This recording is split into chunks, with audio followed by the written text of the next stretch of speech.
The evidence has been gathered, the stories have been told, and now it is finally time for the final verdict.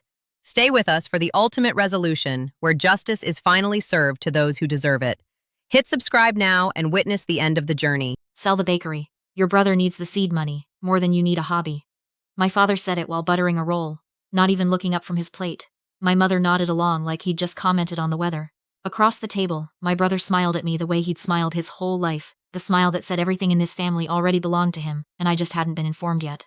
I didn't argue. I didn't cry. I set my share of the check on the table, $31 in exact bills, stood up, and walked out of the restaurant into the cold. They thought I left because I gave up. They had no idea I left because I'd finally decided to stop losing. Have you ever been told that the thing you built with your own two hands was just a hobby? That the people who share your blood matter more than the life you scraped together alone? Tell me in the comments. I read all of them. My name is Delphine, though everyone who actually knows me calls me Del. I'm 32. For most of my life I was the family's backup plan, the one they kept in reserve in case the golden one ever needed a kidney, a loan, or a scapegoat. My brother was the golden one. He'd been golden since before I was born, and being born after him meant I arrived into a house where the sun was already taken. It started early. When I was 14 I got a paper route, and then a job wrapping sandwiches at a deli after school, and every other Friday I gave my mother $40 toward groceries because, she said, I ate more than my share. My brother was 17 then. He didn't have a job. He had a guitar my parents bought him, then a drum kit when the guitar bored him, then a car when he turned 16, because a boy his age shouldn't have to take the bus like some kind of nobody. I took the bus until I was 20. I remember standing at the stop in February, with my hands jammed in my pockets, watching him back that car out of the driveway, and my mother waving from the porch like she was seeing off a soldier. Nobody waved when I left for work. I used to think there was something wrong with me, that I'd done something as a baby, some original sin I couldn't remember, that made them decide I was the one who'd pay while he was the one who'd be paid for. It took me years to understand it was simpler than that, and uglier. They needed him to be extraordinary, because they'd bet their whole idea of themselves on it. And they needed me to be ordinary, useful, quietly available, because a family that spends everything on one child has to have someone left over to catch the fall. I opened my bakery when I was 26. I called it Ryan Reason, a name my mother rolled her eyes at. I'd worked 6 years for other people, saved every dollar I could stand to save, and taken out a loan I signed alone at a kitchen table with no one beside me. The first year nearly killed me. I was there at 4 in the morning and I locked up at 8 at night, and I slept on a cot in the back more nights than I'd admit to anyone. But by the 4th year I had a line out the door on Saturdays, 3 employees I paid a real wage, and a lease I'd just renegotiated into something that made the landlord respect me. I had built a thing, a real thing, with a smell and a sound and regulars who knew my name. My family called it my little shop. When it came up at dinner, which was rarely, my father would say something like, "Still playing baker?" And my mother would add that it was nice I had something to keep me busy while I looked for a husband. My brother, when he acknowledged it at all, called it cute. He never once ate anything I made. My brother's name is Roman, and Roman was, by his own description, an entrepreneur. What this meant in practice was that every 18 months or so, he had a new idea that was going to make him rich, and every 18 months or so my parents funded it, and every 18 months or so it collapsed and the money was simply never spoken of again. There'd been the energy drink, the sneaker reselling operation, the cryptocurrency thing that I still don't think he understood, the app that was going to be like Uber but for something. I never got the details straight. Each time, my parents produced money the way other parents produce advice, freely and with total confidence it would help. And each time, when I asked where the money had come from, the subject changed. So when my father told me to sell my bakery to fund my brother's newest venture, I understood 2 things at once. The first was that they were out of their own money. The second was that they had decided my life's work was now a resource to be strip-mined for his benefit, and they expected me to hand over the pickaxe. The new venture was a restaurant. Not just a restaurant, my mother explained, on the phone the next day, when she called to tell me I'd embarrassed the family by leaving dinner. A concept, a dining experience. Roman had partnered with an investor, a real money man, and they were opening a place downtown that was going to change how the whole city ate. It was called Meridian, and it was going to have a tasting menu and a wine program, and a chef Roman had poached from somewhere important. The build-out alone was going to run into the hundreds of thousands. And they needed, my mother said, just a little more to get across the finish line. Just my bakery, just the thing I'd bled for, a little more. I told her no, calmly, and she called me selfish and jealous, and told me that family is supposed to lift each other up, and that one day when I was old and alone, I'd wish I had a brother who succeeded, because he might have taken care of me. I let her run out of steam. Then I asked her one question, the only question that mattered. Where did you and Dad get your part of the money? There was a silence on the line, and in that silence I heard something I hadn't let myself think about in years, which was that my parents were nearly 70, that my father had retired from the plant 2 years ago, and that people who are retired and out of savings do not simply produce hundreds of thousands of dollars for a restaurant. That's not your concern, she said finally, and hung up. That night I couldn't sleep. I lay in the dark in the apartment above my bakery and I thought about that silence, and the more I turned it over the colder I got. So around 2 in the morning, I got up, sat at my kitchen table, and did the thing I do when a number won't stop bothering me. I started pulling on threads. I want to be clear about something, because a lot of you are going to wonder how I could do what I did next. I'm not a hacker. I didn't break into anything. Everything I found the way anyone can find it if they know where to look, and they're patient enough to look there at 2 in the morning when they can't sleep. Property records are public. Court filings are public. Business registrations are public. My whole life people had told me my attention to detail was a personality flaw, that I was rigid, that I noticed too much. It turned out that noticing too much is a superpower if you point it at the right thing. I started with my parents' house. The house I grew up in, the house they'd paid off years ago, the one thing they'd always had that couldn't be taken. And there it was, filed 6 weeks earlier, plain as day, a new mortgage. They'd taken a reverse mortgage against the house. The kind marketed to old people who need cash and don't understand what they're signing away. They'd pulled $140,000 out of the only asset they had left, and they'd handed it to my brother. I sat there with the glow of the screen on my face, and I felt sick. Not for me, for them. Because I understood exactly what they'd done, and I understood that they didn't. They had lit the last thing they owned on fire to warm my brother's hands for one more scheme, and they were so convinced it would work that they'd come after mine next. But that wasn't the part that changed everything. The part that changed everything came when I looked up the restaurant. Meridian was registered as a limited liability company, and when I pulled the registration, I saw the 2 names listed as members. My brother's, which I expected, and a second name, the investor, the money man my mother had spoken about with such reverence. I knew that name. I knew it because 6 months earlier, a woman had come into my bakery on a Tuesday morning, ordered a coffee she never touched, and told me she was doing due diligence on a commercial real estate matter, and had a few questions about foot traffic on my block. She'd been polite and precise, and she'd left a card. I keep every card. I keep everything. Her firm did forensic accounting and fraud investigation for commercial lenders, and the reason she'd been on my block, she'd mentioned almost in passing, was a property 2 doors down that a client was considering financing. 2 doors down from my bakery was the empty storefront that was becoming Meridian. I found her card in a drawer, and the next morning, instead of opening the bakery myself, I called my head baker and told her she was running the shop that day. Then I called the number on the card, and I told the woman who answered that I thought I had information relevant to a matter she was working on, and that I thought she had information relevant to a matter concerning my family, and that I'd very much like to buy her a coffee. A real one this time, one she'd actually drink. Her name was Ndidi, and she agreed to meet me that afternoon. I need you to understand what my brother was, because if I just tell you the ending it won't mean anything. Roman wasn't a fool, exactly. Fools don't get away with things for 20 years. Roman was a man who had never once in his life faced a consequence, and a person like that doesn't develop the part of the brain that other people use to imagine getting caught. He genuinely believed the rules were a kind of decoration, something that applied to smaller people, the way he believed my bakery was cute, and my life was small. He'd spent his whole life being bailed out by our parents, and he'd learned exactly the wrong lesson from it, which is that the money always appears if you simply act like it should. So when he needed real money for Meridian, more than my parents' house could cover, he did what he'd always done. He found someone to give it to him. Except this time the person giving it to him was a serious investor with serious money, and serious money comes with serious eyes attached to it. Ndidi's firm had been hired by the investor's own people to verify Meridian's numbers before the next round of funding wired. Standard practice, apparently, for anything over a certain amount. And what they'd found, when they started to look, was that the numbers didn't verify. They didn't verify at all. I met Ndidi at a quiet place across town, and we did the careful dance 2 people do when each of them knows something the other one wants. But it didn't take long, because we quickly realized we weren't competing. We were completing each other's sentences. She had the money side. I had the family side.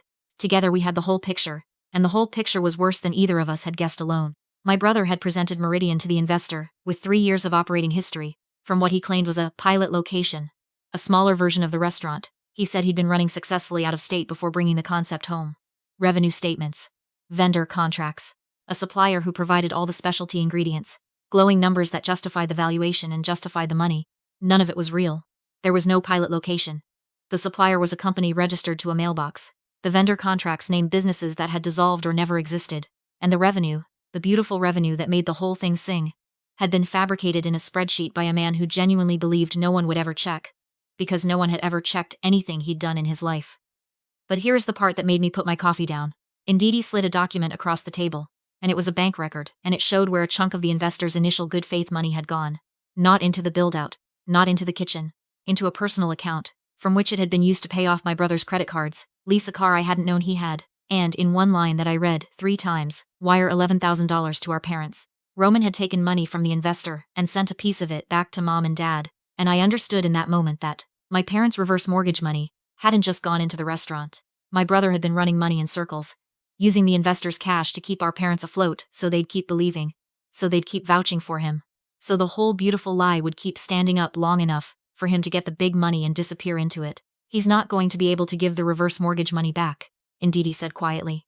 It's gone. It was gone before your parents ever handed it over. He was already underwater. Their money just kept him afloat for another few weeks.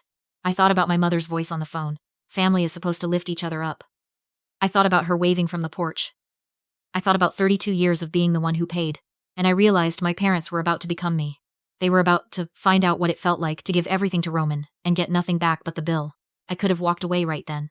Part of me wanted to. Let it collapse. I thought, let him fall, it's not your problem, you got out. But that's not the person I am, and it's not because I'm a saint. It's because I'd spent my whole life being told my carefulness was a flaw. And I was tired, so tired of being made small by people who mistook recklessness for greatness. My brother had spent 35 years being celebrated for lighting money on fire. I had spent 32 being ignored for building something that lasted. I wasn't going to let him take my parents' house down with him and walk away calling it a bad break. Not this time. This time, somebody was going to check. Ndidi told me the investor was hosting a launch event at Meridian in 10 days. A soft opening, invitation only. The kind of thing where the money man shows off the shiny new venture to his network before the doors open to the public. My brother had been bragging about it for weeks. My parents were invited, of course, their names on the list as the proud family of the visionary founder. And I, it turned out, was invited too, because my brother wanted an audience for his triumph, and I was, in his mind, the perfect audience. The little baker sister who'd have to sit there in his gleaming restaurant 2 doors down from her cute shop and understand, finally, how small she was. Ndidi asked me if I wanted to be there when it happened. Because it was going to happen at the event, she said. The investor had decided. Once the forensic report was final, he wasn't going to quietly pull his funding and let my brother slink off to try again somewhere else. He was going to do it in front of everyone, because that's what serious money does when it finds out it's been lied to. It makes an example. I told her I wanted to be there. And then I told her there was one more thing I needed to do first, and I needed her help to do it. The reverse mortgage money, $140,000 of my parents' last security, wired into the black hole of Meridian. I couldn't get it back for them. It was gone, spent, vaporized. But I could do something else. Over those 10 days, with Ndidi walking me through what was possible, I did the careful, boring, patient work that my whole family had always sneered at. I documented the reverse mortgage. I documented the wire from my brother back to my parents. And I found the lender who held the reverse mortgage. And I learned, because I read every word of every document the way I read every recipe, that the loan had been issued based on an occupancy declaration and a set of representations that my parents had made without understanding, but that my brother, who had arranged the whole thing and driven them to the signing, had materially misrepresented. I'm not going to pretend I did this out of pure daughterly love. I did it partly out of love and partly out of a cold, clean anger that had been waiting 32 years for somewhere to go. But the effect was the same. When the smoke cleared, there was going to be a paper trail showing exactly who had orchestrated the destruction of an elderly couple's home equity, and it was not going to be the elderly couple. The night of the launch, I did something I never did. I got dressed up. Not cute, not nice. I bought a deep green dress that cost more than I'd ever spent on clothing in my life. And I did my hair. And I wore the small gold earrings I'd bought myself the day Ryan Reason turned a profit for the first time. When I looked in the mirror, I didn't see the backup plan. I saw a woman who owned something, who had built something, who had never once in her life needed to lie about what she was. Meridian was, I'll admit, beautiful. My brother had at least spent the money on something that looked expensive. There were low golden lights, and a marble bar, and a wall of wine that glowed like a cathedral window. Waiters drifted through the crowd with little spoons of things. My parents were near the front, my mother in a dress I recognized because it was the nice one she saved for weddings and funerals, my father in a jacket that no longer quite fit. They looked so proud. They looked like people who thought they'd finally won. Who thought all the years of betting on Roman were about to pay off and prove them right. My mother saw me come in and her face did something complicated. Surprise and satisfaction and a little contempt, and she nudged my father, and I knew they thought I'd come to witness my own smallness. Roman found me within 2 minutes. He always did have a nose for an audience. You came, he said, holding a glass of something amber, already loose with it. I honestly didn't think you would. Couldn't stand to miss it, huh? I get it. This is a big night. He looked me up and down, and I watched him try to reconcile the dress with the sister he'd filed away as furniture. You clean up okay. You should close the sandwich shop and let me get you a job here. Host or something. You're good with the little people. It's a bakery, I said, and I'll pass. He laughed, and put his hand on my shoulder, heavy and warm and utterly certain of its right to be there. Still so serious. That's your whole problem, you know that? You never learned how to dream big. Everything's a budget with you. Some of us are builders, Dell. He gestured at the room, the lights, the marble, all of it. I'm going to buy and sell your little block 10 times over. Watch. I looked at his hand on my shoulder, and then I looked at his face, and for the first time in my whole life, I wasn't afraid of him, or hurt by him, or hungry for the crumb of approval he never gave. I just felt sorry for him, because I knew what was about to walk out onto that little stage they'd set up by the wine wall. And he didn't. I'm watching, I said. The investor took the stage a few minutes later. He tapped the microphone, and the room went quiet in that hungry, well-dressed way rooms full of people who want something get quiet. He was an older man, silver-haired, unhurried, the kind of calm that only comes from money that has never once been in doubt. He thanked everyone for coming. He talked about the necessity, about opportunity, about the importance of doing business with people you can trust, and then he said he'd like to make a correction to the evening's program. I watched my brother's face. I watched him not understand yet. I watched my mother lean forward, still smiling, still proud, thinking this was the part where her son got crowned. Before we celebrate Meridian, the investor said, I think accuracy matters. My people spent the last several weeks verifying the numbers I was given, and I'd like to introduce the professional who verified them for me. Ninditi stepped up beside him, and I watched my brother's glass stop halfway to his mouth. What she said plainly without heat, which somehow made it so much worse. There was no pilot restaurant. There were no real vendors. The 3 years of revenue that had justified everything had been invented. The supplier was a mailbox, and a portion of the good faith capital, she said, had been diverted to personal use and to third parties, who had nothing to do with the restaurant. She didn't raise her voice once. She just laid it down, piece by piece, the way you set out ingredients before you cook, and the room got colder with every plate. My mother's smile didn't so much fall as dissolve. My father had gone the gray of old paper, and Roman, my golden brother, my whole life's shadow, stood in the middle of his beautiful lie, and turned to look for someone to save him, the way he always had, and found that this time there was no one. Our parents had no money left to throw. The investor was already gesturing to 2 men near the door who did not look like waiters. Roman started to talk, fast, the way he talked when a scheme wobbled, spinning, explaining. It's a misunderstanding, there's context. If I could just walk you through the projections. And the investor let him talk for exactly as long as it took to become undignified, and then he said, not unkindly, there's nothing to walk through, it's arithmetic, and he nodded to the men by the door. I'd like to tell you I felt triumph. Mostly, I felt a great, tired quiet. Like the moment after you finally set down something you've been carrying so long you'd forgotten it was heavy. My brother was led out of his own restaurant past the wall of wine that glowed like a cathedral, and the people he'd wanted to impress parted to let him through and did not meet his eyes. My mother found me in the crowd. Her hands were shaking. Do something, she said. You're clever, you always were, you can fix this. Talk to him. Tell them there's a mistake. All those years of little shop and playing baker, and now that she needed something fixed, I was clever, I always was. It should have felt good. It didn't. It just felt like the last confirmation of a thing I'd known my whole life. There's no mistake, Mom, I said. The numbers are the numbers, they always were. You just never wanted to check. My father, who had not spoken to me directly in longer than I could remember, said the reverse mortgage money had to come back. He said it like a demand. Like I owed it to him.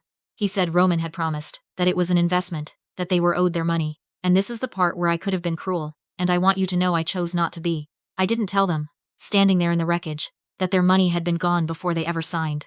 I didn't tell them their son had used the investor's cash to send them $11,000, just to keep them believing. There would be time for the truth, and it wouldn't come from me in a crowded room while my mother's hands shook. Some things you don't do even to people who did them to you. What I did instead was harder and better. Over the following months, quietly, with the lawyer Ndidi recommended, and with every document I'd patiently gathered, I did the boring, careful work. The reverse mortgage had been arranged through my brother's misrepresentations. And when that came to light, when the paper trail I'd built showed exactly who had orchestrated it, the lender was in no position to fight it. The house was untangled from the worst of it. It wouldn't make my parents rich. Nothing would. They'd spent a lifetime making sure of that. But they would not lose the roof they'd grown old under. Not because they'd earned my help. Because I decided who I was going to be, and it wasn't them. Roman is serving his sentence now. Fraud, it turns out, is arithmetic too, and the arithmetic added up to a number of years. The investor was thorough. My brother, who spent his whole life certain the rules were decoration for smaller people, is finding out in a very small room that they were load-bearing all along. My parents don't talk about it. When I see them, which is rarely, they are careful with me in a way they never were before, and I've stopped waiting for the apology that isn't coming. You can't get an apology from people who still don't understand what they did. But my mother did something once, a few months ago. She came into the bakery on a Tuesday, the slow morning, and she stood at the counter and she ordered a cinnamon roll, the ones I'm known for, and she ate the whole thing sitting at the little table by the window. It's the first thing I ever made that she put in her mouth. She didn't say it was good. She didn't have to.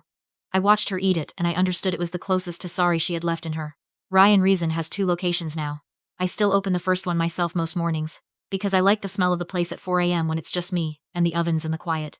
Indeedy comes in on Saturdays and we've become the kind of friends who don't need to talk much. And sometimes, kneading dough in the blue dark before the city wakes up. I think about that dinner, and my father buttering his roll telling me to sell the only thing I'd ever built for myself, so he could pour it into the one who was already sinking. I think about how I set down my $31 and walked out into the cold. And I think about how they all believed that was the sound of me giving up. It wasn't. It was the sound of me finally, after 32 years, deciding to count.